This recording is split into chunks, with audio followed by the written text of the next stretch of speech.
today we're looking at how we're going to be able to maximize the income of our churches, of our charities, of our organizations. I think right now it's pretty poignant that those of us who had embraced technology, certainly who were maybe certainly forward thinking, will not find themselves in as sticky a situation as maybe those who haven't. So, you know, our churches, our charities are still very much alive, and certainly they still need the income in order to continue doing the things that our churches and our charities do. And again, even more poignant in this time where the members of our individual communities certainly need the help and the aid that that much of our charities and churches have provided throughout the ages. Okay. A little bit about me. There's those of you certainly who know me, but may not have known some of this information that, you know, my tenure, if you like, started in the corporate sector, within the technology arena and within banking. So lots of compliance and technical and banking expertise sort of under the hood. And in the last, certainly in the last 10 years of operation, well, you could almost say really 11 years, in fact, 2009 was when we started the idea of Good to Give. 2010 was when we incorporated.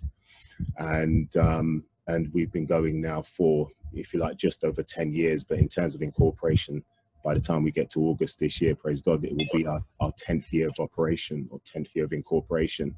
And in that time, we've brought a lot of very, very good information, built up an extremely good client base. And today you'll certainly hear more of that. Okay. In fact, we've been running a series of webinars throughout the course of April, and you'll no doubt hear me refer back to that time and time again.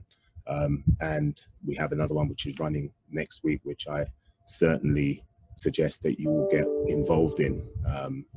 It's certainly going to be, I'll be touching on some of that element today, but to know more and to ensure that your churches are ready, then you'll certainly need to be involved in that next week.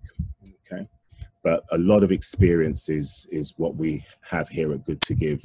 And, you know, certainly we're best placed to help yourselves. Certainly all the charities, churches that we have been looking after, I'm sure can attest to that. So we look after now probably just under 400 churches across the UK. And like I said, we've certainly been a blessing. Those churches have certainly been a blessing to us, and we've certainly learned so much working with them. I would go as far as to say, and certainly where the revenue is concerned in respect of the service that we provide, when they tested the service that we provide, they said 95% of the faith-based organizations should be using what we have. It was a gentleman by the name of Ian Gledhill at the time who was the head auditor at HMRC, tested our service and actually gave us sort of written recommendations in respect of that. And, you know, certainly if anybody knows what they're talking about, the head auditor at HMRC certainly would do, who we've now worked with in all of these years, and can say we've had nothing but an exemplary record. And to go with that, we've also saved our clients huge amounts of money because of our ability to be able to maximize on the gift aid potential. But not only that, there have been other services that we've also gone on to provide.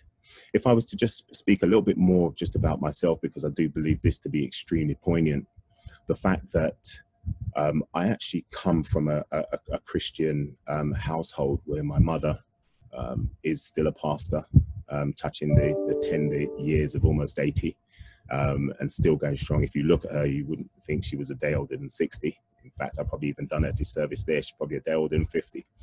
But yeah, my father is a deacon, and as such, I've actually been in that unique position as a pastor's son, or son of you know, individuals who run a church to actually see the challenges, sometimes, you know, the heartache that they've had to face, but always doing it with a willing heart and with a passion and a desire to follow Christ.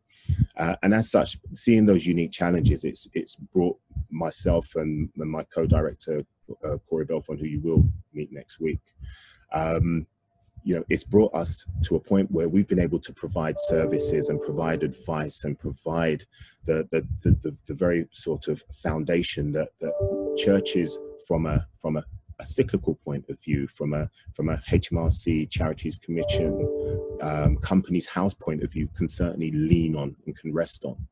And that's, you know, been pretty key to our success as an organization, working for Christ and doing the types of things that you guys as charities in your own right don't necessarily want to do. You have to do, because you have to get it right, but you don't necessarily want to make that the forerunner of why you've set your charity up. Because ultimately, when you look back into your governing documents, and your governing documents outline the very reason why you've set up, it typically doesn't say so that you can be experts in gift aid, so you can be experts in accounting, so that you can do all of those things. Those things you leave to the people who do it best. I've always said, you know, get the right people to do the right job so that you can get the right result.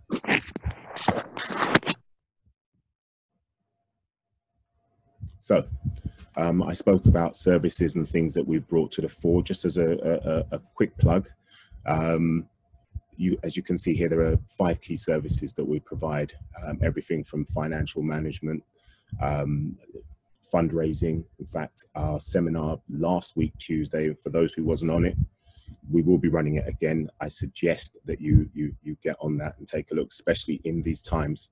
Not only do our churches need money, but they need money in these times to help with the current situation. Like I say, the communities that you serve. We do a lot around charity registration and charity compliance. Today we're going to be looking at gift aid and maximization of gift aid, but there's also another touch that we're going to be having in here as well when we talk about gift aid. Is we're launching our digital app. Now, Corey will be talking more about the digital app next week, Tuesday, and I suggest that you get on board for that. That's going to be fundamental moving forward. But I'll be touching on it today, just showing you a little bit about how you'll be able to communicate with members through the digital app, and those members being able to make donations. You know, again, it's something that we will be looking at.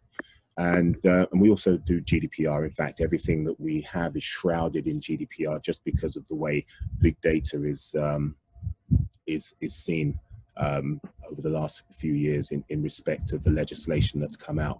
So again, any of these things that you believe you might need help with, we're here to help you. All of those underpin the very foundations that make up Good to Give and what we're about and why we are number one in our class. Okay, so what can we expect to get out of today? I don't want to go through reading the presentation for you, but certainly COVID is a big factor. I mean, you know, we've all been locked in our homes, and for better or for worse, the reality is it's something that we've had to do. I'd probably like to take this, if I had a hat on, I'd certainly take it off, but I'll give a little clap to those who work for the NHS and who've been, in essence, keeping us safe. But we also know that we have to play our part. And what does that mean? That means that things like our cash flow is potentially going down in respect of our charities, because no longer are we communicating or are we congregating at church in the way that we used to, or coming into the centres where our charities are running the programs that we're running. Those of us that haven't necessarily moved to an online way of donating, or haven't or no longer, obviously, in our respective places of abode, picking up our envelopes and you know, individuals going into the office and making donations through receipts and things like that. There is still a need for those funds to be coming into into our charity and into our organizations. So we're going to look at Gift Aid, and we're going to just say, look, you know, what is it that we can be doing more? Because I mean, like I've said, you know, I've been doing this now for 10 years. I've spoken to hundreds and hundreds of senior ministers, to trustees across the country. And there are those who sometimes think, oh, you know, in fact, believe it or not, I've heard this. No, we'd rather not claim Gift Aid because money should stay with the government. Or no, we'll do it in-house, but doing it in-house doesn't necessarily mean that you're then able to maximize. You don't necessarily have the tools necessary to maximize. But there is a need right now to make sure that those much needed funds are coming into the organizations, because believe it me, you're going to need it. And I also wanted to take a steer on what is likely to happen if we're not claiming this Gift Aid, and what's likely to happen to that.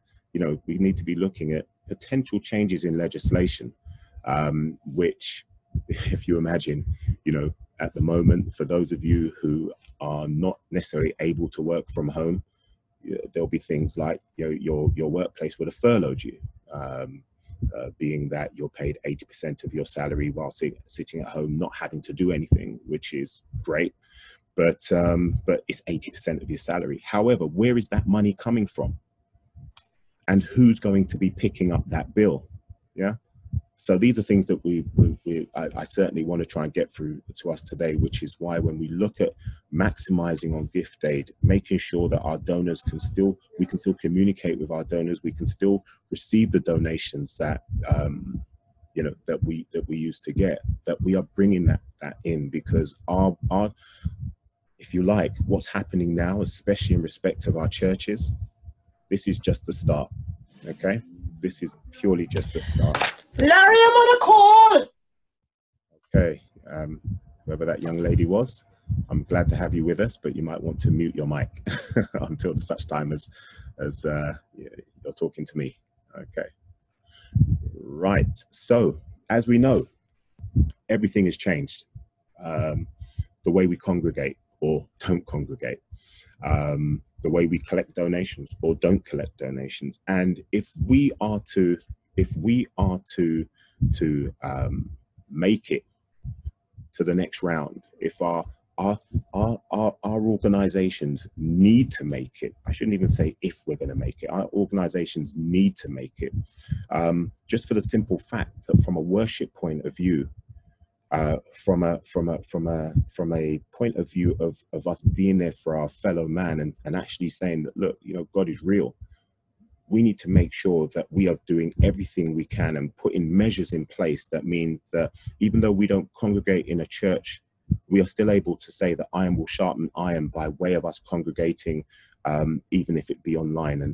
And 2 weeks ago, we had the first of our presentations where Katrina, and sorry, I wanted to start the meeting by actually thanking Katrina, who's our head of marketing, and she puts together these webinars for us. But she gave a great webinar 3 weeks ago, rather, speaking about our churches and our charities and the tools that we can be using to communicate. Fundamental tools, and again, it's something I'm sure we'll run again. Okay. So what has been the general impact? Well, based on the conversations that I've had, and these conversations have just been in the last month, we're seeing less giving across the charities. Okay, we're seeing, albeit that you may not necessarily be having your usual congregations and coming into your usual places of worship. What we are finding for those organizations and for those churches or those charities who have embraced technology, you know, have been able to still not just reach the current members who are joining them by way of things like Facebook Live or YouTube Live or other tools. And like I said, Katrina spoke about some of these 3 weeks ago.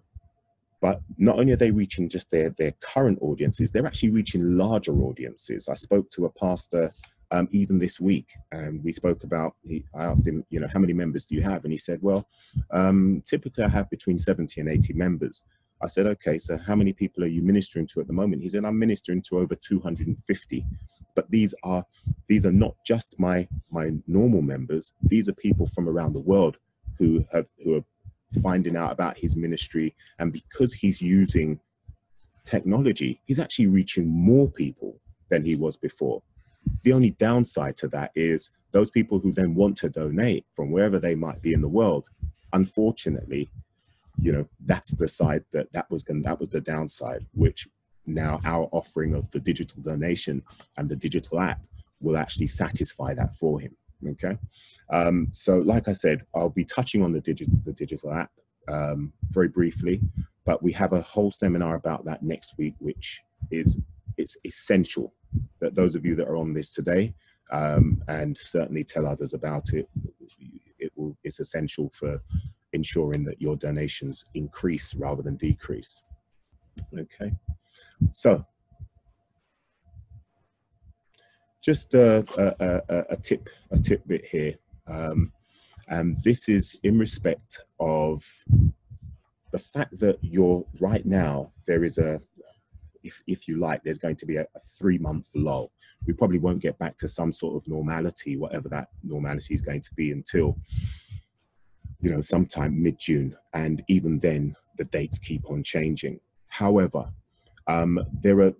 we always like to look at it and say, look, and I smile here because when I was about to say every business, and there's often times when I've been in forums, I'm talking to ministers, trustees, and especially where I'm talking within the church fraternity, and I talk about business. Many of my pastors will sometimes look at me and say, "Well, this is not a business, and it's God's work." But it is very much a business, and as a business, you need to be, because you have income, you have outgoings. If you don't pay the light bill, the electricity, cut it off. So ultimately, you need to balance the income with the outgoing. And as such, one of the things that we need to be better at is we need to be better at projecting, doing financial projections, looking at budgets, and ensuring that worst case scenario, if we didn't get another penny for X amount of months, whatever X is for you, 3 months, 6 months, whatever, how do you survive? Yeah. And bear in mind that and I often talk to churches about this, many churches will utilize something called a restricted fund in their accounts. And a restricted fund, and I don't want to teach grandma how to suck eggs, but today we're all sharing and we're learning. So for those who know, great. For those who don't, let me put it out there. A restricted fund means that that money that has come in from your donors for a specific cause, whether that be a building fund to buy a new building, or it be for missionary work, for missionaries to go out and do the job they do, or it be for buying footballs for a football team, or whatever it is it may be, that money can only be used for that thing. So you would have to certainly be thinking about how in this time, especially in this time, how you know, the fact that you couldn't necessarily just reappropriate those funds. So you need to be mindful of that. You also need to be mindful as well in respect of your AGM. Some of you will have it written into your governing documents that your accounts wouldn't be finalized until such time as AGMs have been appropriated and everybody's happy that, yeah, what's been spent has been spent and where it needs to be spent. So you need to be embracing technology so you can still be putting out your AGMs, and a forum just like this held over Zoom where multiple individuals can come together and can hear, you know, the account of your charity's doings. Okay. And we still want to encourage our churchgoers to donate. We still want to encourage our donors to allow gift aid. And as such, you know, we need to be providing them the facilities to do so. And it's just gone dark where I am because there are electronic lights. So maybe if I wave my hand about a bit, but I'll keep going. Bear with me. Right, so good to give. we're certainly in a unique position to be able to help you guys in terms of your overall compliance. All right. We're here ultimately to ensure that you are ready. Like I said, you guys don't have to be experts at gift aid. You don't have to be experts at accounts. You don't have to know how to set your charities up. In fact, you can't know those things because it's not the type of thing you do every day, but it's what we do every day. Fundraising, that's what we do. It's something we've taken on more recently, but we brought in an expert to be able to ensure that, you know, we can deliver on that. So, like I said, get the right help to get the right result. That is ultimately what you need. So, in saying that, just have a quick look at this scripture, Luke 14, verse 28. Depending on what Bible you use, it will sound and read a little different, but the essence is still very much the same. Okay, and it's all about us sitting down, budgeting, planning, making sure we know what we're doing. As senior ministers, as head of trustees, as financial individuals involved in your charity, it is important that you sit down and you understand some sort of projection. You know, what is your next 5 years? What is your next 3 years? What is your next 6 months? Yeah. And we're not just talking about the spiritual projections, although I do believe that, yes, there should be, how many souls are we going to win for the kingdom this year? How many, you know, revivals are we going to have this year? How many football tournaments are we going to have this year? Whatever. But the fact is we must have an idea of the foundation on which we're building and a strategy. Okay. So just some real key points. But let's get to it, okay? Now, many of you, I'm sure you're aware of what gift aid is, but I'm just gonna give you a quick overview in respect of gift aid. So gift aid is a tax efficient means. And at this point, I'm going to, because there's gonna be a few things that we're gonna see on the screen, I'm gonna take myself off screen, but I will come back again, but the presentation will go on. Okay, so gift aid is a tax efficient means of your charity or your church or your organization being able to claim or increase its income by up to 25%. Okay, so if your charity I know turns over, say, £100,000 per annum, then the potential for your charity to increase its income goes up by another £25,000. So instead of your charity having 100,000, you have 125,000. It's as simple as that. And it's as simple as long as an individual is a UK income tax payer and they pay tax, then they can allow your charity to claim gift aid. All you need is the donation, okay, a copy of the donation. We call this the material evidence. You need to have a declaration which says that that person understands their obligation under the gift aid scheme, that they should be a taxpayer, and the date at when that donation came in. There are a few other things as well in respect of name and address and things like that, but those things there are typically on the declaration. Okay. So that is the traditional gift aid model. And then you have something which is called the gift aid small donation scheme. Okay. So let's have a look at, let's take a poll. I want to know, and so I'm going to bring a poll up here for you.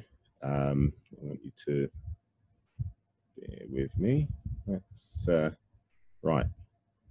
I want to know, oopsie daisy, how many of you know about the gift aid small donation scheme?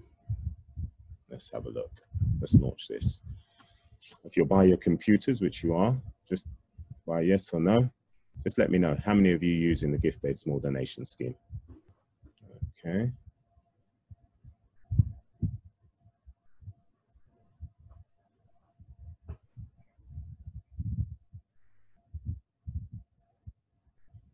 Okay, I can see the poll running on my screen. Okay, so let's end poll and let's share that with you. Okay, so as you can see, hopefully you can all see what I see, but 54% of you are using the gift aid small donation scheme and 46% of you are not. Okay, right. So we are going to go into the gift aid small donation scheme, but that's pretty interesting. So that I mean, we've got the percentage there. We're almost 50-50 if you like, all right?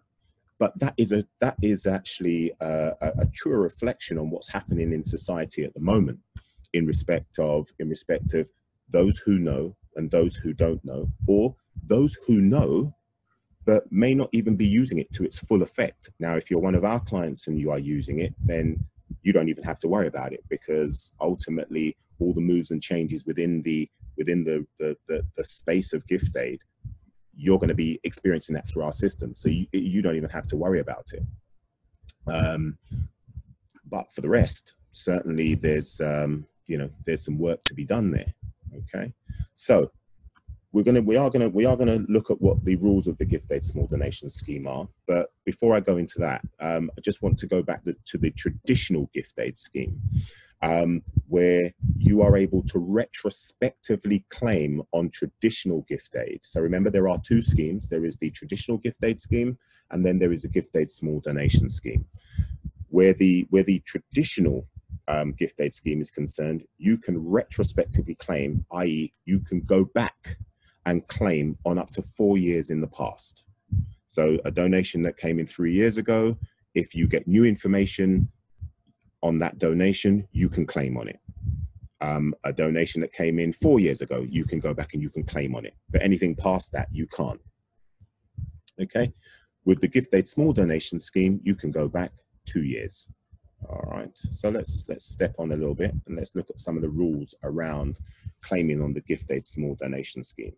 So we know with the traditional that you have to have material evidence that backs up the donation that came in with that, if you're claiming on that. So when I make a donation of my tithes once a month and I give, I don't know, £150 or whatever it is, okay, there is a declaration that I would have signed to allow my charity to be able to claim on that donation.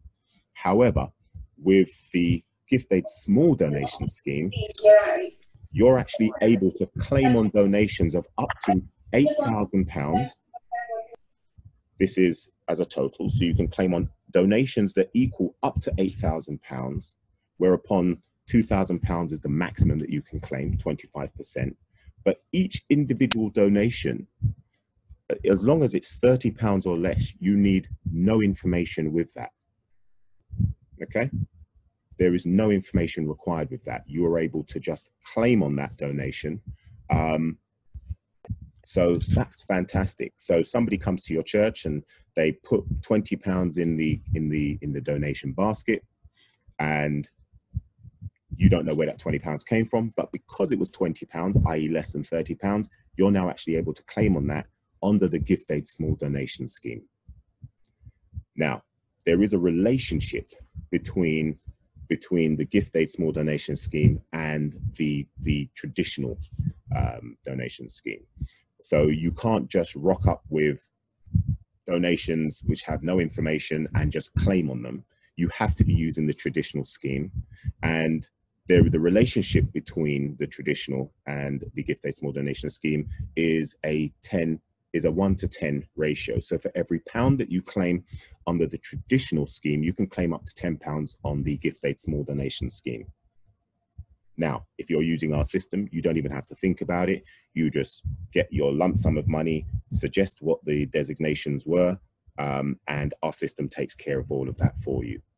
The other thing, and this is what lots of churches and charities that I speak to don't know, depending on how your charity is set up and the various branches that you may have, there may be a per building claim under the gift aid small donation scheme that you could do. And by working with us, we take you through all of the required checks and balances. And in some cases, you may find that there are actually 3 and 4 and 5 lots of gift aid small donation claiming that you could be doing. All right.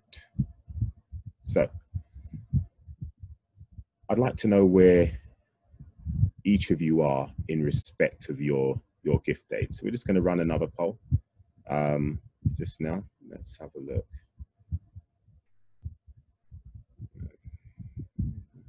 Okay, so please, by your computers, give me some indication.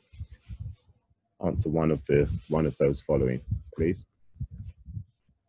Where are you with gift aid?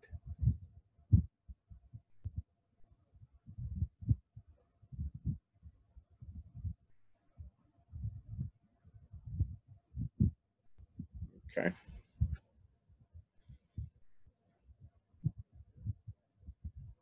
Okay, that's really interesting. Okay, so thank you for all participating. I'll just share this so you guys can see. And again, this is a fair, let's share the result. You can all see that.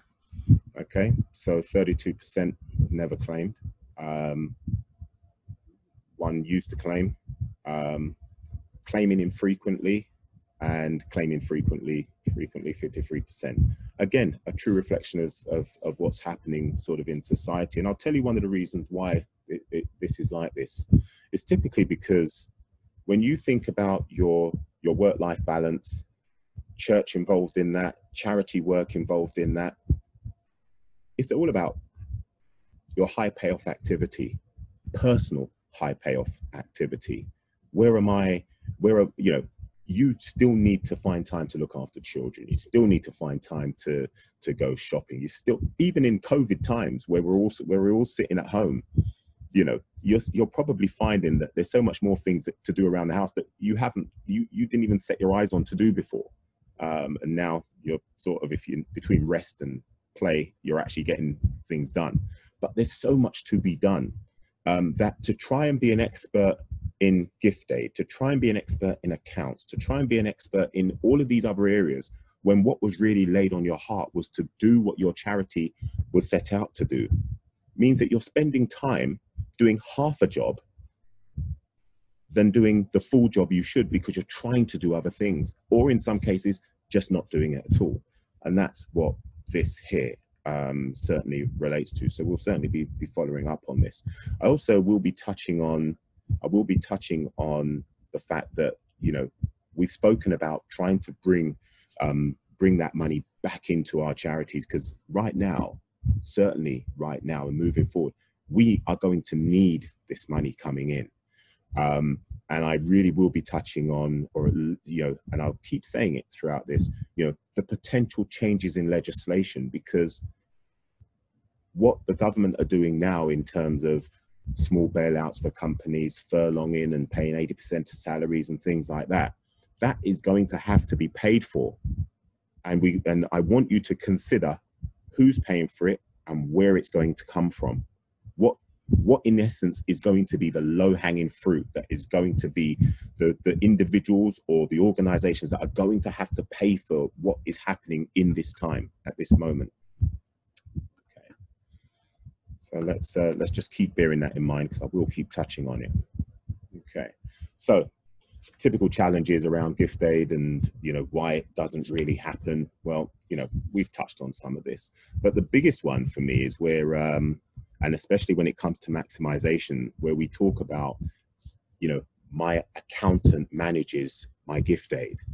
You know, and I hear that quite a lot, but certainly your accountant, some accountants will go a little bit further than others. But unfortunately, what you tend to find with most accountants doing gift aid is that the majority of the work has already been done by the organization itself, i.e. the organization have sifted through their envelopes, they've sifted through their, they've put their spreadsheets together in a way that the accountants advise them to do it, and then they've sent all of that information up to the accountant, who then puts it into a way that the HMRC are going to accept, and then sends that off.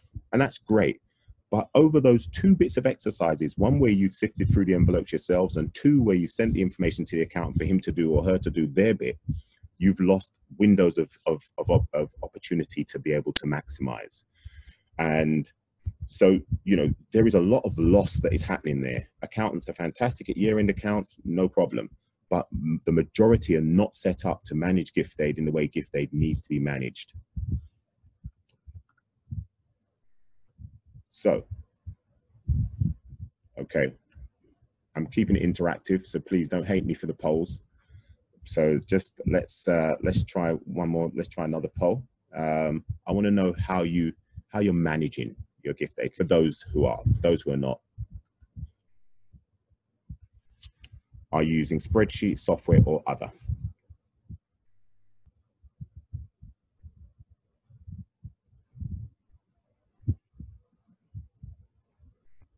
Okay. Okay. Thank you very much. Poll, and we'll share the results. Okay. So thank you for that. That's a personal one for me. Let's step on.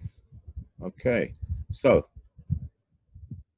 let's have a look. And it's what I'm going through here is pretty important. And one of the reasons why this element is important is because I often get lots of the members when I do come out and I give maybe a members talk. I'll have members often say to me, well, you know, what if I've not paid enough tax, or, you know, what happens? Because a declaration is an agreement between the donor and the revenue. The church's role in all of this, or the charity's role in all of this, is purely as an adjudicator to ensure that best practices are being served and that individuals are doing what they ought to do. But the agreement, in essence, if I'm allowing my charity, my church, or whoever I support to actually claim gift aid, then it is up to those individuals. It is up to the individual to make sure that they're paying enough tax. So individuals often say, well, how do I know? So typically I run through something like this, which gives everybody a good understanding and a good steer on the situation. So let's, so we've got, just to keep it simple, we've got 3 rates of tax. There is a nil rate balance for those who don't pay tax, and we will see that in a little while.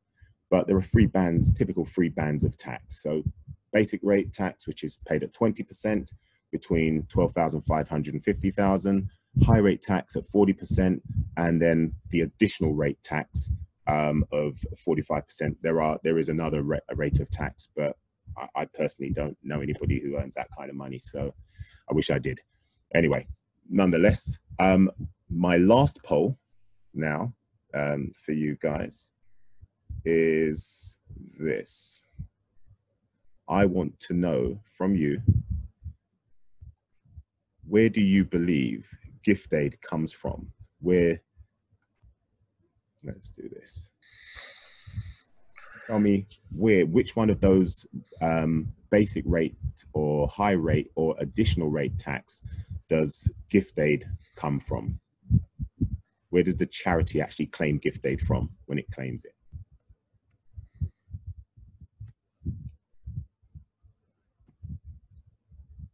Keep going, keep going. You there? Okay. Oh, a couple other people still. Okay. Okay, I'm going to share this.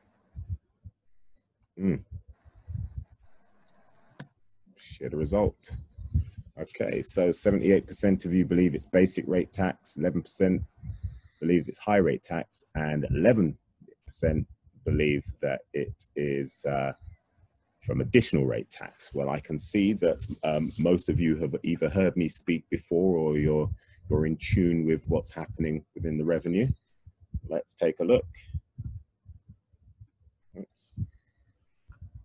Wait a second. Let's have a look. Okay, so let's see what this looks like. So I spoke about, it wasn't shown in the previous slide, I spoke about the nil rate balance, which is where if you're not paying tax, because your salary or your income is less than £12,500, then you don't pay tax in that rate. However, if you're paying tax at 20%, then that is where gift aid has come from. So the 78% of you that said that it comes from basic rate tax, you can give yourself a round of applause. Indeed, it certainly does. Okay. That's not to suggest that if you are a higher rate taxpayer, i.e. in the 40% tax bracket, that you don't get a personal benefit. It just means that the charity can't claim gift aid from there, but individuals in the high rate tax can get a certain benefit themselves. Okay. So just when I spoke about, an individual paying, so they're paying tax now from basic rate tax, and they're paying, they're allowing, the church to claim gift aid, and they're wondering, have I paid enough tax? This is an example here just to show how hard it is on what we class an average UK salary of £28,000. How hard it is for an individual not to have paid enough UK income tax based on what they may have donated. All right. And I'm just going to go through this very quickly. So Daisy, let's get rid of that. Right. So if an individual is on £28,000, basic maths would suggest 20% of their salary. Remember, you take off the first £12,500 because you don't pay tax on that. Take that off, and what's left, which is £15,500, you take 20% away from that. Okay, and 20% of that is £3,100. So, if I had paid tax on £3,100, then if I'd given all of this to a charity, or if I'd said to the charity they can claim, all of this £3,100, I would have to have donated 4 times this amount to the charity. So I would have had to have donated £12,400 in order for the charity at 25% of my donation to have claimed £3,100, which would be all of the tax I would have paid on a £28,000 salary. Now, I'm not sure for you guys, but I know that if that's me, I would not be able to donate at least a third or almost half of my salary in order to allow the charity to have claimed 3,100. So just by that simple example, it's very, very hard for an individual not to have donated enough.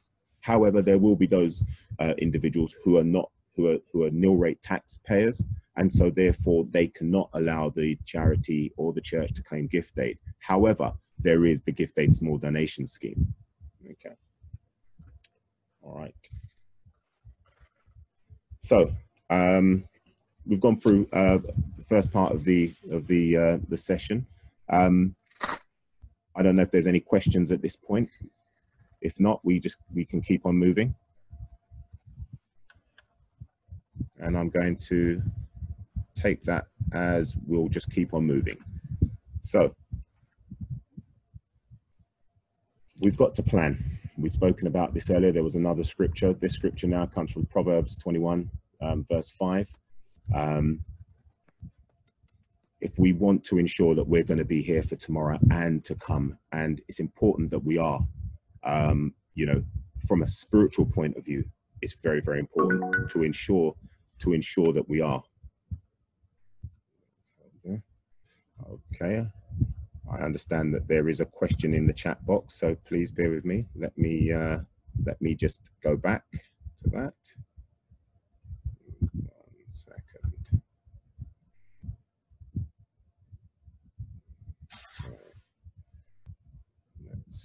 Let's go and see what's happening here. Bear with me, please.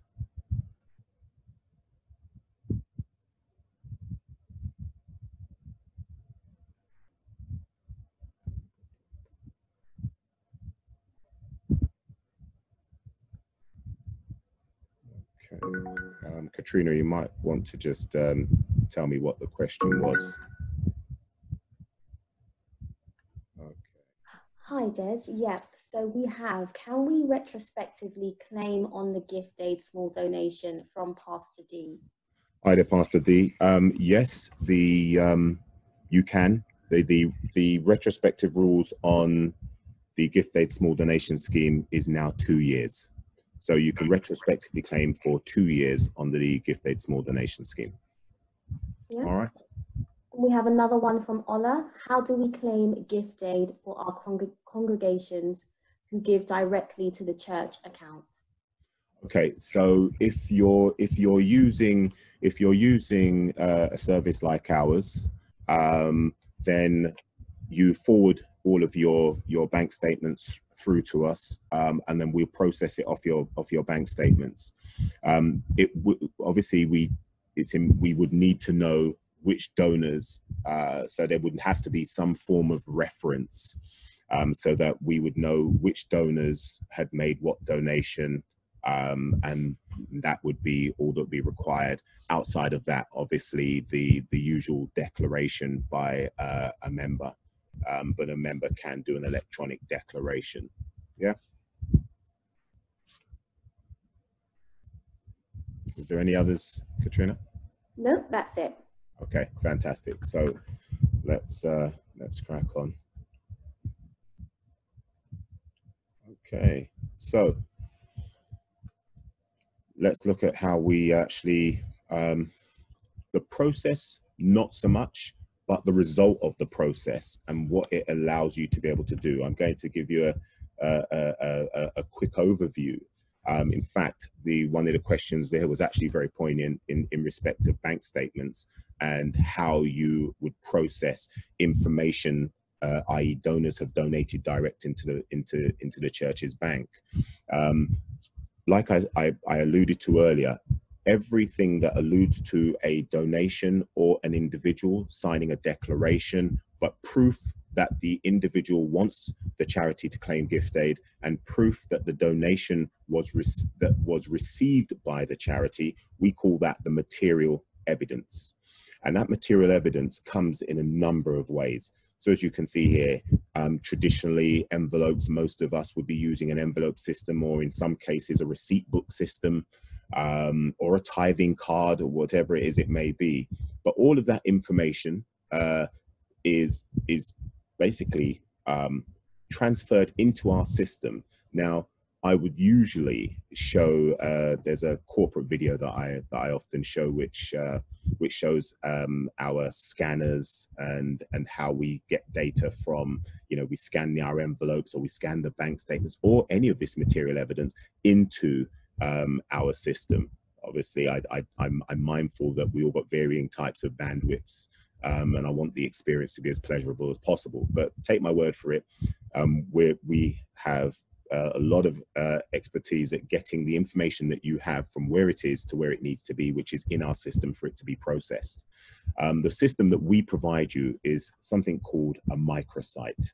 So I'm going to now take you to the Good to Give microsite.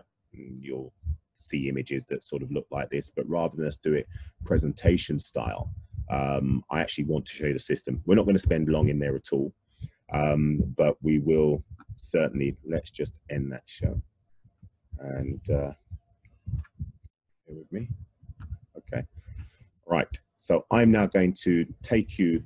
So we've spoken about the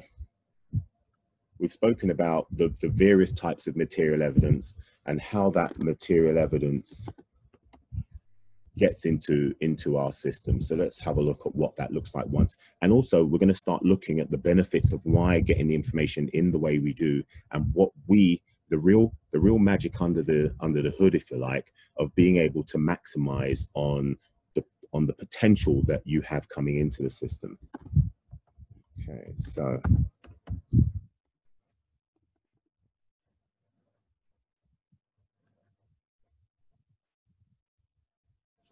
So one of the first things that you see when you log in, and you'll notice there that I logged in with a particular username and a particular password.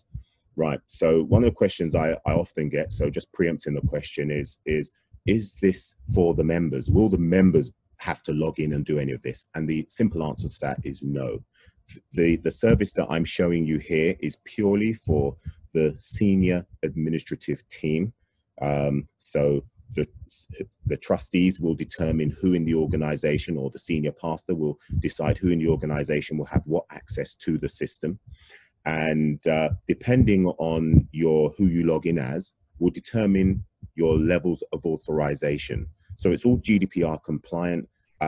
Individuals who log in at one level cannot see any personal information belonging to anybody else. Individuals, let's say, for instance, if I'm the head of finance and I log in, then yes, I will be able to see all of the information, because my level of authority suggests that I should be able to do that. But all of this is something that we configure for you at the start in your microsite, and we're here to provide ongoing support. So when you first log in, remember, we've spoken about all of your information that comes into us, and typically it could be anything. It could be donation envelopes, it could be bank statements, it could be spreadsheets, it could be however the information needs to come into us. We can facilitate that. I won't go too much into that, but suffice to say, the information ends up in our system. When you log in, you'll notice there are a number of options across the top. We're just going to spend time in one or two of those today. I'm mindful of time, and we're also going to have a quick look at what here makes up what we call the trustees report. This first page gives you so much information and allows you to be able to manage, look at a very broad brushstroke and at a glance, be able to see what's happening in your charity from a gift aid perspective. So if we take a look, it says welcome to, and in this case, Good to Give microsite, but it would say your charity name, and here would be your logo. So it's personalized for you. The first thing that you would see is a notice, and this notice suggests that 155 pieces of material evidence is missing some mandatory information. Now, one of the things that we're looking at here is how do we turn you from being reactive managing gift aid, and the reactive side of gift aid is, you've got all of your envelopes of which donations have come in, or you've got various spreadsheets and whatever the material evidence is, and you have individuals who are maybe volunteers, or they're doing a particular part before they send it on to the accountant. Like I said, windows of opportunity for maximization are missed, and I'm going to explain how that comes about in a moment. But in our system, it doesn't get missed at all. And I'm going to give you an example. I just said 155 pieces of information are missing some mandatory information. Mandatory meaning we can't claim on it. It means that typically this is information that you would not be able to claim on. Why? Because when your individuals are going through your gift aid material evidence, and you look at a donation, and let's just say, for instance, that donation had Des Stewart on it. I'd come to the church, I donated £20, but I didn't fill out a declaration. You're not at this moment using the gift aid small donation scheme, as 40-odd% suggest that you wouldn't be using that at the moment. And so you have no way of actually being able to claim on that, because you don't have all of the relevant information.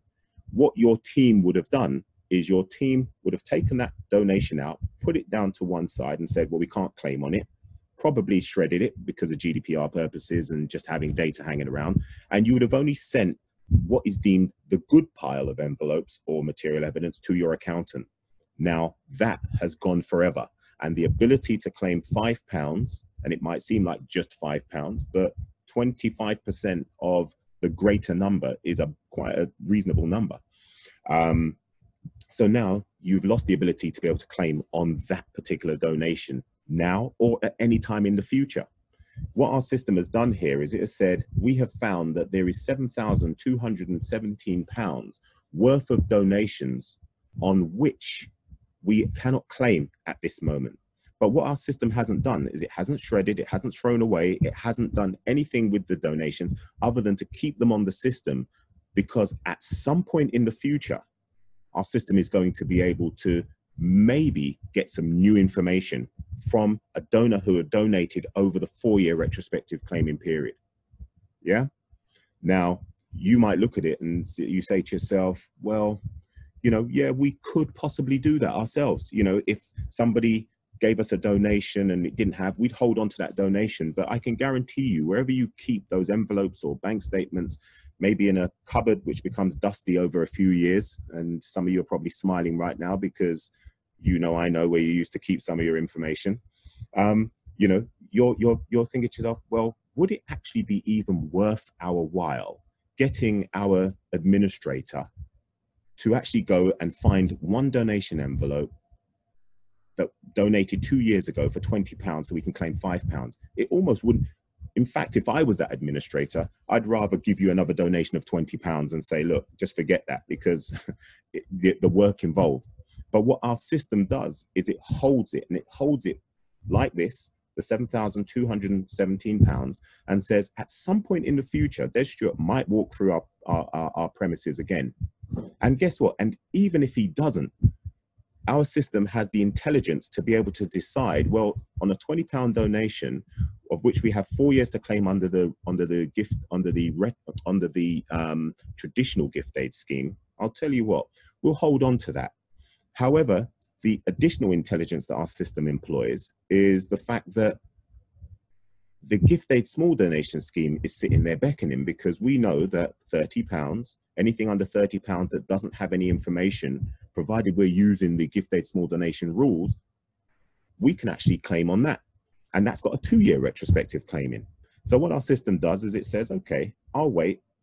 And if in a year where I don't have enough gift aid small donation scheme, because, you know, for some reason we haven't taken as much cash and, you know, donations under £30, then I'll tell you what, I'll make the intelligent decision to use that Des Stewart donation, because otherwise we're going to lose out on our retrospective claiming ability, and the system will claim on it. Okay. So when I talk about proactive, or moving you from being reactive about gift aid to being proactive, those are the things I'm talking about, with you actually only having to do minimal amount of work. All you need to do is get the information from the material evidence that you have into our system, for which we typically provide you a scanner. Or I will go on to talk about the digital app, which provides you a means of your individuals being able to donate by their phone. And all the information in respect of gift aid and how well you're doing or not is captured in the system.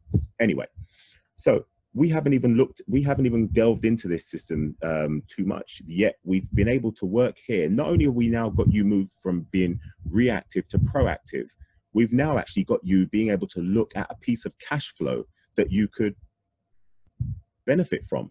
Because if I'm able to reduce this £7,000 down to £6,000, then it means that £250, 25% of 1,000, is coming back through our doors. Now we've really gone proactive, because we're now able to start seeing money come in, and we can see the potential of some cash flow sitting here. The other thing that you should want to do when you sit down as a senior leadership team and trustees, you kind of want to have a steer on how well gift aid is going. So one of the things that we provide is a percentage basis to say, well, look, of the donation and information that you've put into our system, how much of that has actually been claimed? And if you look here, you can see we're typically talking 87%. Now that's good. Most churches and most charities that we come across and we look at their gift aid claiming, they're either in the 40, maybe 60%. But for those who have stayed with us for the duration, for a period of time, a long period of time, actually start to realize that the benefits of the processes and the things that we are talking about actually enables them to claim more over time.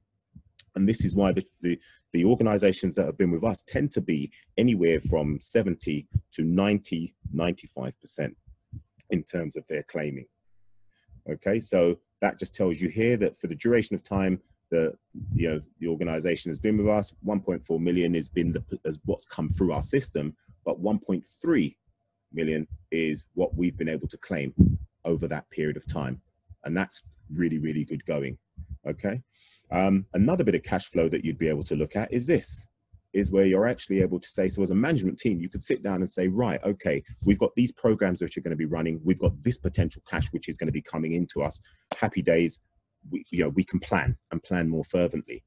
And so what you can see here is just under £4,000 worth of donations, which the organization will be able to claim on. Our system will automatically do these claims. Typically when it gets to around £2,000 worth of donations, our system will then automatically start doing a claim, but we'll look into that in some more detail. For those of you who've got multiple sites and you want to be able to manage multiple sites individually but collectively, we provide an ability for you to be able to choose sites. So you can click on the site, we can set up so that you have a tiered version of this same system, so you can actually have a consolidated view of 2 or 3 or 5 or as many sites as you have, or you can just look at it as a singular view. Won't go into some of this because obviously we're talking about time, but this is something that I always find interesting, this section down here. And this is where you are gathering data on your on those who wish to worship with you and your members and so on. And as you can see, of the fully registered members, you've got, let's say in this case, 446, of which you've got 179 email addresses.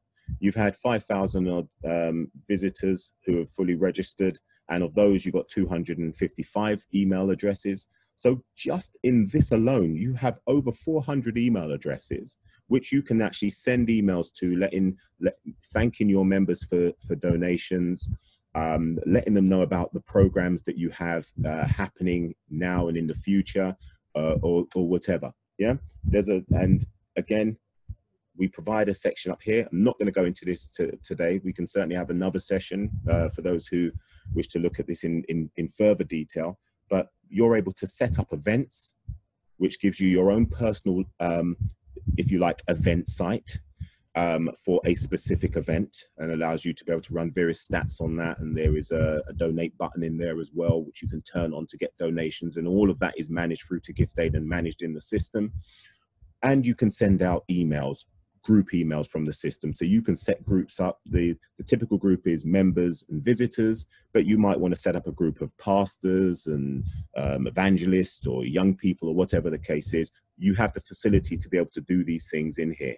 I just wish that these areas got used more, because, you know, they are such fantastic areas, but I guess the times we're in are going to start pushing us to using the facilities that we're providing. Right, so I've spoken to you about, you know, in fact, I didn't really go through the process of donations, but it is a straightforward process. The information typically gets into our system, typically via a scanner. There are 3 things that happen. One, you scan the batch of information that you're sending through to us. That batched information will have a value. So you will have alerted us as to the value of that information. And our system, real time, will send you back something called a batch reference number.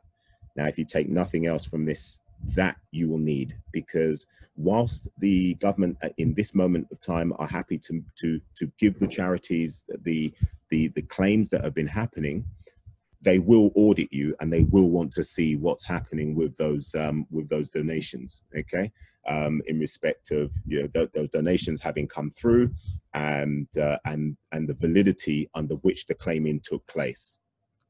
So I just want to show you here, very, very straightforward. Let's if I wanted to find an individual, and I will search for an individual, this is my mother. Okay, so I'll search for someone called Del, or her name is Dolores, but anyone with D-E-L in the name who starts and whose name ends with Stuart. Our system will do a search. And in searching, here we go.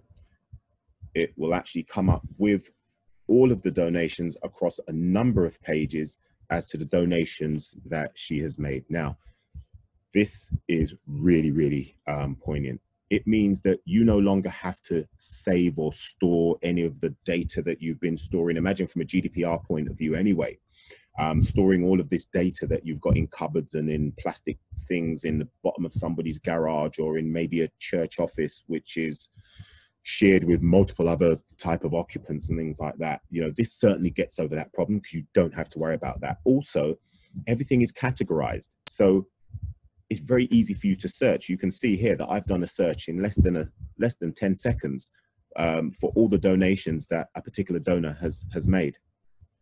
So if I want to see the particular donation, I click on the donation, and up comes the actual donation itself, telling me that this individual has made a donation on this particular date, a certain amount of tithes and a certain amount of general offerings, which has come to £191.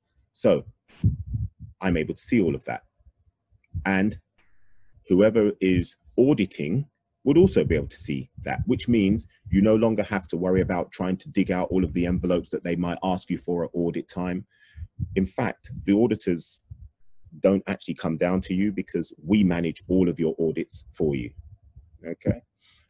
And there are checks and double checks and a lot of scrutiny that we go through to ensure that what is being claimed is a perfect claim, so that when the time comes for audit, we're already on top of it. You don't have to worry about it. You don't even have to break stride. Okay. But let me show you, there's something I did want to show you here, which is not only do we know the donation and know the gift aid portion of the donation, but this here, which is the batch reference number, which for all donations that went through that batch will be allocated that batch reference number. In an audit situation, that is where HMRC would want to see something called the banking, we call it like your bank statement, which shows all of the donations that would have gone through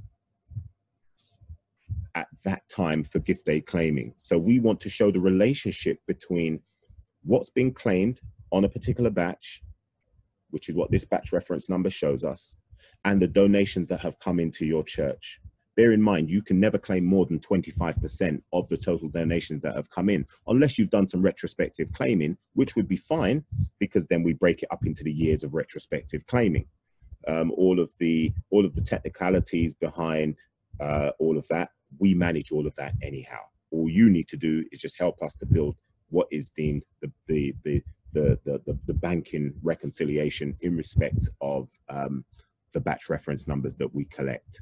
And that makes your life so much easier when it comes to gift aid and gift aid claiming, and also the audits that will take place.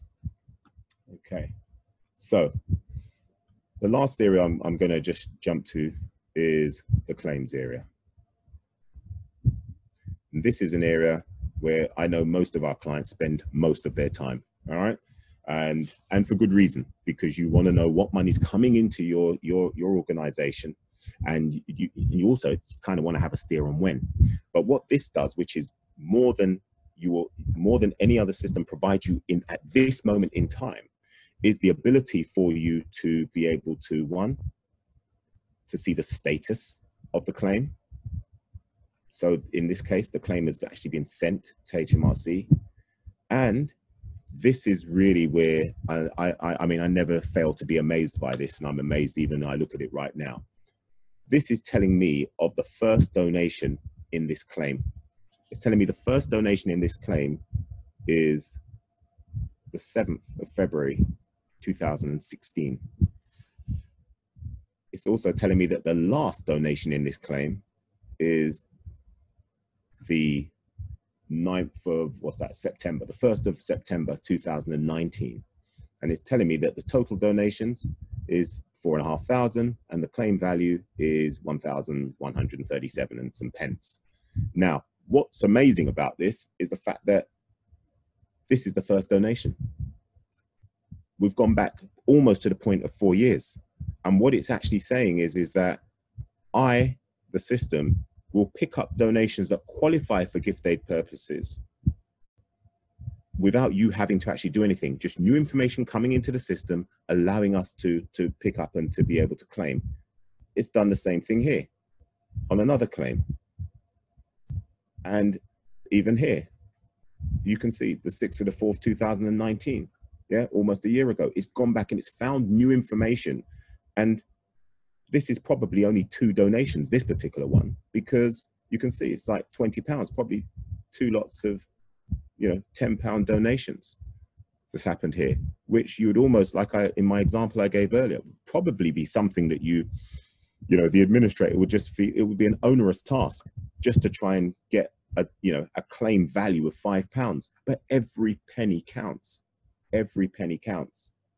So that's some of the information that you're able to see. So not only can you see when it's sent, the status will change. It will say claim sent, or it will say claim created, then claim sent, claim authorized, completed. And once it's completed, it comes into this section here.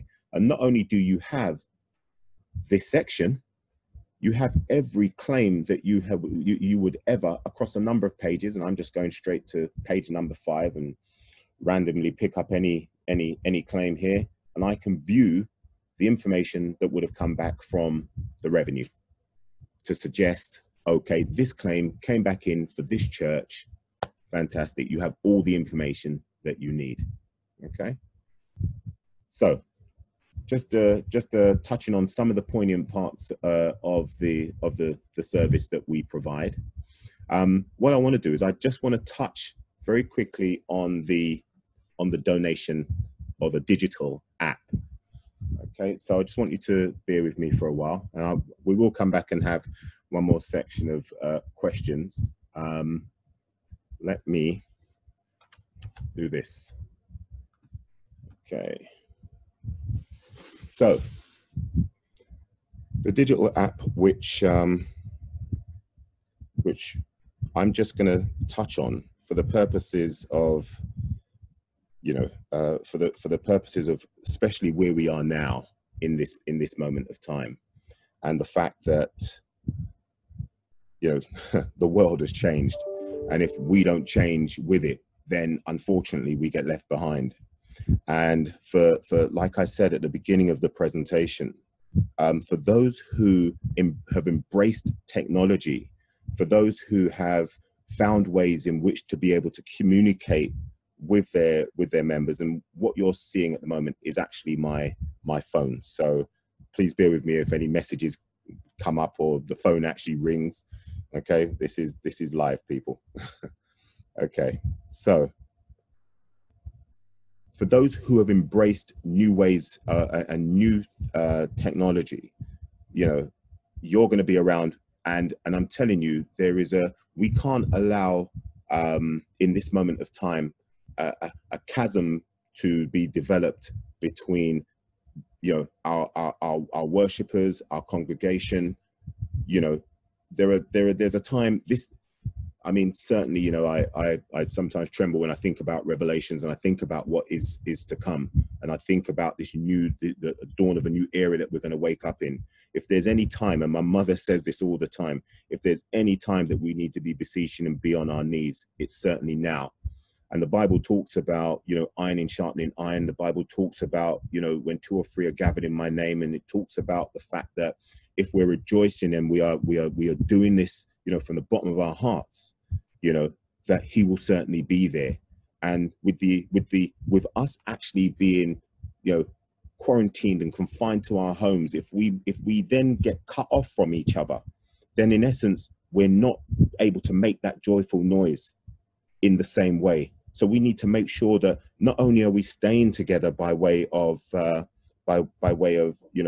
communication, but these apps and the things that you're seeing here are fundamental to our general Christian movement, or any of the faiths and the movements that keep us talking and keep us together and combined. And I'm sorry to have to go off into a sort of spiritual kind of rant here, but it's my real feeling in this regard, that we need to maintain that togetherness. And this is the way in which we do it. Like I said, Katrina spoke 3 weeks ago about apps that that the churches can use, and spoke about Facebook Live. And I know many of you now are using the likes of Zoom and Facebook and YouTube and things, and that's fantastic. But the downside is that you're getting out to more people, but the donations are failing. So this is one of the things that we are launching here, and we're signing up, lots of clients to this. And the beautiful thing about this is not only will your members be able to donate, but you'll also be able to communicate with your members, giving them tasks, sending them notices, and it's an ecosystem for you and your members. So your members that in this case, Berkeley All Christian Fellowship can actually communicate with the pastor and communicate with the trustees and senior members who can dish out messages and so on. It's a way of communicating. It's a way of being able to donate, as well as all of the other facilities and things that we've spoken about and provide. So I've gone into the app. I'm already logged in. So typically it would actually ask you for your login, your name. So you put in your email address, which would be your login ID, and whatever the password you chose was going to be, which would then bring you to this. Whoops. It would bring you to this, okay, which is a dashboard. It allows you, and as you can see, notifications. So you can see notifications. It could be a Bible scripture. Just saying, hey, you know, this is today's Bible scripture. There could be a notice board. Just, you know, it's a way for you to be able to communicate. You can also see here events. So next event, okay, coronavirus. Let's hope that isn't an event itself, but as it says, this is for testing purposes. I've probably got Corey to blame for that because he probably put that in there yesterday. However, it's just showing you that a way in which you can really communicate. And what's really nice in this as well is when an individual first registers for this particular for this app and gets assigned, you know, to your church. So as the senior leader or as the trustees, administrators, you'll actually see all of the individuals that are making a petition to say that they want to register for. They register for this app. You then authorize them to be able to then say, yes, great, you can use it. That's how this ecosystem is kept contained, okay? And an individual can just make a donation. So here you can see there's two donation types that have been set up. One is for the monthly tithe or the weekly tithe. The other is for at-home Sunday service. So yes, we're all quarantined at home at the moment, but after a great service, we all want to donate, and it's important that, you know, that we do such. But I can click on my tithe and say, right, I want to make my tithe. I'm going to click on the donate button. You can set up multiple what we call donation slabs. In this case, there's two set up, one for £100, one for £200, but as an individual, I want to do a custom amount, so I want to donate £375 this month. I can actually set that up as a repeat donation if I wish to. So I could say it's weekly, monthly, quarterly, whatever. But, you know, for the purposes of this, no, I'm just making a one-off donation, and I click on the donate button. My details are already set up because when I register for the app, I've already set up all of my my card, or if I wish to use another card, I can click on use another card. It follows the standard intuition of most apps that are out there. Okay, so you know, you're able to then say, great, I want to use that card and I wish to donate. And once I donate, it then says thank you. Okay, so my donation has been done. And also when I'm setting up the donation area, I'm also asked about my gift aid status. So I've just gone into the menu just to show you that in this case, the status has already been accepted, but I could decline it if I wish to. Remember, that is the donor's right. They don't have to allow our churches and our charities to claim gift aid, but I like to look at it as a good steward. It's one of the things, if I'm able to do, then I want the church to be able to do that. So that was just giving you a quick broad brushstroke on the donation app. The key thing really here is it's about ways of being able to communicate. It's about ways of being able to stay in touch with your membership. So, you know, not only are you, you know, is it about the donations, but it's about being able to communicate with donors. And there's a lot going on at the moment. You know, there's a lot of people talking at the moment about the state of people's mental health in these times. I mean, you can imagine people who lived alone anyway, only ever going out to work and coming back in, but at least they had the interaction of walking past people. Now you've got people who are just stuck in their homes and just sometimes just receiving a text, just receiving a notification to know they're part of a community, them being able to to keep the movement going by even able just to be able to make a simple donation becomes fundamentally important. So with you know, the last thing I want to talk about, and I'll just close this down here, and I'm just we're literally at the end of the presentation, so just bear with me, is this: the time to act for those who are not maximizing on gift aid. And if you're not maxing on gift aid, sometimes I ask you, you know, people say, well, I don't know, I think we're doing all right. You know, we claim gift aid every year, we do such and such.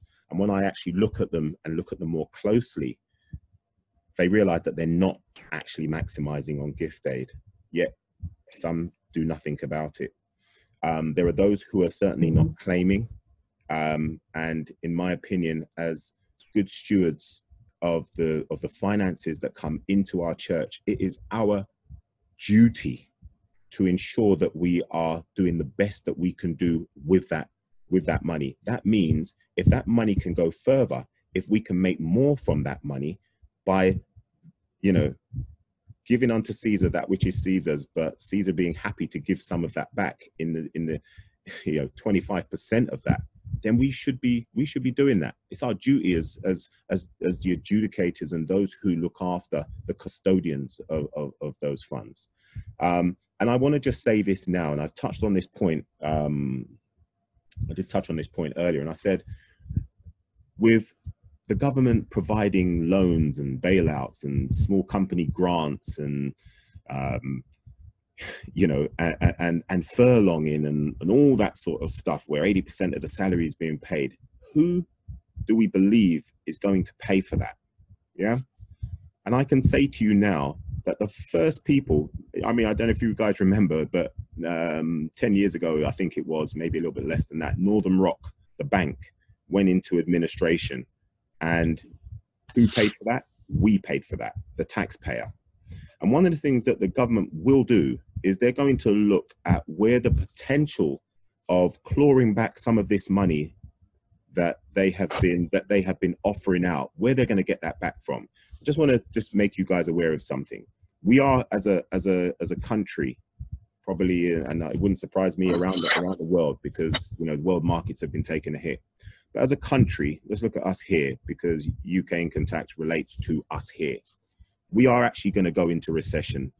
2 bad quarters in any year, consecutive quarters, mean that, you know, especially where you've gone into negative, means recession. That's the rule, okay? And by the end of June, we will have gone into a recession, and the government will have spent a significant amount of money trying to prop the country up. But trust you me, it's us, we as the individuals, who have to pay for that. And in essence, when they look back and they look at where they are giving money away, because in essence, that's what they're doing with gift aid, that is a very, very low hanging fruit. And I say to you now that for those of you who are not claiming, for those of you who are not maximizing, you have a job to do. Your job can be made a lot easier if you work with us at Good to Give, because we're set up to help you. And as you can see through some of the things that I've pointed out here, these are things that are going to make a difference, because we, just because of the relationship that we have with the revenue, where we're able to move quickly and get things done. Okay. But I'm telling you, you know, let's not lose out on this opportunity to maximize on our gift aid income while the opportunity is there. 2008, the government decided that they were going to reduce the years of which you were able to claim gift aid. Okay. They did that because they needed to retrieve and make sure that they had money in the future, because they knew of some of the things that they wanted to do. And what they'd done was they changed gift aid claiming from 6 years retrospectively to 4 years. There's nothing to suggest that they don't change it from 4 years to 2 years, or worse still, stop retrospective claiming. Now, I'm not scaremongering. I don't want to be amongst those that are scaremongering. But what I do want you to think about, and what I do want you to ensure that you are doing, is that you are maximizing on your gift aid potential while the opportunity lasts. And the time is certainly now. Don't let legislation change and your window for opportunity be gone. Okay? Let's crack on. We're almost there. I felt myself getting slightly emotional about that, guys. Forgive me. Let's move through. We've taken a look at the donation app. Okay, and yep, we've had a look at the mobile giving. Okay, and you can see that most of our I don't know whether it's certainly a sign of the times, because you know my mother once upon a time, you know, to have tried to get her to use a mobile phone or email would have been an absolute nightmare. Now she uses it as good, if not better, than I do. So it's certainly a sign of the times. We're becoming more au fait with technology. People are a lot happier to donate and to give by way of the you know, various apps. I mean, how many of you have got an Amazon account or a God, what the other account is, where you know you're actually, you've got your cards already registered and you're making purchases and payments for various things. You know, it's a sign of the times. It's where we are. You know, many of you are even using PayPal. Yeah. You know, it's certainly a sign of the times. Yeah. People are more au fait and are comfortable now. We're more comfortable, should I say, in terms of being able to use, you know, digital apps and being able to, and you now have the ability to have a digital app, which is your own ecosystem, your own church's ecosystem, where you can communicate with your members, where your members can make their donations, and you can manage all of that by seeing the donations, seeing what's come through, seeing what the gift aid claim element is through the service that I've shown you, where you can log on to the microsite. So now, even in a time like this, you're able to go in and you don't have to leave your home. You can see everything you need to see from where you are. And it's important to make sure that we have these good practices in place, because they're already talking about, whilst they're trying to reduce the restrictions on COVID at the moment, COVID times, and us having to you know, be at home and so on, yeah, social distancing. The reality is they're saying it could happen again. And don't be surprised if this is just a prelude to something that's going to happen much greater, not too long later. Okay, so certainly let's start getting the functions and the features in place. And like I said, we're certainly here to help you. We're in a fantastic place to be able to help you.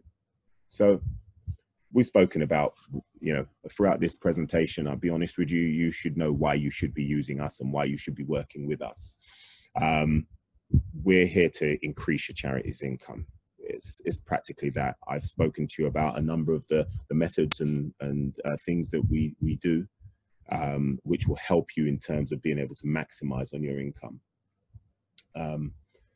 Even in terms of just speeding up the gift aid process. Some of you said you claim periodically, maybe once a year, or you know, so on. Here we're claiming regularly. And not only are we claiming regularly, we keep the 4-year retrospective claiming period open, so that if donations that come in today or donations that came in last week for which you don't have all of the information, it gives an opportunity over that 4-year opening period for new information to come in. And like you saw in the example, when I looked at the claims, you could see there was a donation in 2 of them that had come in 2016. Nobody had walked back 4 years into the past to go and pick that up. The system had it there waiting, saying, right, oh, I got new information, I can now claim on that. Okay. We're the best at what we do. Okay. And just in coming down, again, I just remind you, you know, gift aid was certainly where we started, but that's not where we've ended up. We realized that we had to put some other fundamental building blocks in place that was going to help underpin you know, the very foundational services that we provide, so that, you know, you could sit more comfortably. And I'm often surprised, maybe I don't do a good enough job about shouting loud, standing on the rooftops and shouting loud about what we do. But often when I start speaking to people, whether it be in relation to financial management and financial accounts, and or we start talking about charity registration and looking at governing documents and understanding the legal forms and how you're set up and how you could be better set up, people then realize the length and the breadth of experience that we have. And we've just recently, tail end of last year, brought in a young gentleman by the name of Dominic Pinnock, who's our head of funding, who's now who's an expert in that area and has been working on multiple funding campaigns, you know, some reactive, some proactive. And again, you know, there's been presentations and webinars that we've had over the last few weeks, which have just been absolutely fabulous. And we are going to run them again because, you know, so many people were sort of, you know, were buoyed about the potential. And there's a lot of people out there who need our help. So that's just really talking more about, you know, what we do. I'm interested in really keeping the conversation going and hoping that, you know, you guys, you know, that we're able to sit down and talk about how we can help you. But at this point, if there are any questions, we're practically here now, just to take a few questions. If there are any. We have one from Yao Ohene. Forgive me if I've pronounced your name wrong. So is there any opportunity for our church to claim something from the government, as we have to support some of our church members? Okay, so supporting your church members, you have to look at first of all, you have to look at your governing document and understand, you know, what your role, what it is you were really set out to do. So in there, it would say, you know, the relief of poverty, for the you know, advance the Christian faith and so on. Okay. And what you would do is you would look for funds in respect of those things that you are deemed to be doing. Okay. Now, obviously, the current climate is all about sort of COVID and what kind of support you're providing. So I'm not suggesting that there isn't some funds that you could look for, but I would almost go as far as to suggest it probably be very slim if you were saying you were just looking after your members. If you were looking after the community and you had something tangible that you was providing the community, whether it be you know, a food bank, or it be, you know, providing services such as, you know, companionship or something along those lines, then certainly if that was something that you had, then I would suggest that I would certainly be inclined to get you speaking to Dominic and looking at some of the projects and things that we're working on and seeing whether or not in your area or locality that's something that there is a potential there. I do know that some local authorities are actually providing grants to charities and to businesses that maybe have a particular criteria. Sometimes it's just down to the fact that they are leasing a property and the rates they're paying are less than, they're not having to pay rates because they don't meet the rateable value. I mean, I've got a bit specific there because I know of a particular case where something like that has actually happened, but every scenario would be different. Okay, any other questions? I don't see any more in the chat. Okay. All right. So let's just go to the very last slide. Okay. Please, if you've enjoyed this webinar, this chat, and there was a lot of information, and we kind of skirted over a lot of it, but there was some good information in there. Please register your interest, make a note of this bit.ly link. In fact, Katrina, is this something that we can email out to everybody? Yes, I'll email it out to you all, and I've also added the link in the chat. Okay, fantastic. Okay, guys. Well, look, I really hope you enjoyed today's talk. I certainly enjoyed giving it, and look, be safe. Okay, and look after yourselves, and let's just keep the conversation going. We will be in touch with you guys very soon. Take care, and God bless you all.